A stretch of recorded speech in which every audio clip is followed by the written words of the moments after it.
ماینوپولیس سیمه کې د سومالیایي کډوالو ټولنو لپاره ډیره ګرانه ده چې له خپلو میراثي دودونو سره تړلي پاتې شي، ځکه له خپلو کورونو لرې دي.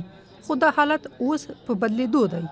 د سومالیا ملي موزیم د سولې پر وخت د سومالیایي دود له ډیرو مهمو مرکزونو ګڼل کېده، خو د کورنۍ جګړې پر وخت له منځه تللی و او دغه ډول په لاس جوړ شوي آثار هم لوټ شوي وو.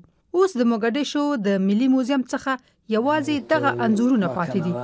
عثمان علي د دغه موزیم بنسټ ایښودونکی دی. دی هیله لري چې په مینیسوټا کې د سومالیا د دود په اړه زده کړې کولی شي امریکا کې زیږېدلي سومالیایان او نور عام امریکایان سره را یو ځای کړي. موږ دا کار یوازې د دې لپاره کوو چې هغه ځوان نسل ته خپل دود او میراث وروښیو چې په امریکا کې زیږېدلي او لوی شوي دي. نو زما موخه دا ده چې د ځوان نسل ته او غیر سومالیایانو ته هم د سومالیا د دود په اړه زده کړې ورکړو. دا کار د دې لپاره کوو چې غواړو دوی پوه شي چې څوک دي او له کومه ځایه راغلي دي. دوی دلته د یوې ټولنې په مرکز کې دودیزه نڅا کوي چې د خپل مذهب او دود په اړه د خلکو ترمنځ پوهاوی ډیر کړي. د امریکا په مختلفو ټولنو کې دغه ډول دودیزه نڅا یو ډول ویاړ ګڼل کیږي.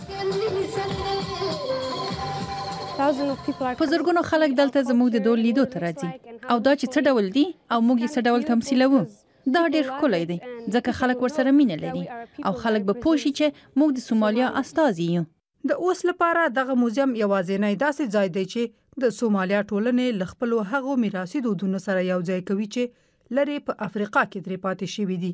دوی تمه لري دا به په سومالیا کې نورو ته الهام ورکړي چې یو موزیم جوړ کړي او خپل هغه تاریخ وساتي چې ښایي د کړکېچ له کبله له منځه لاړ شي.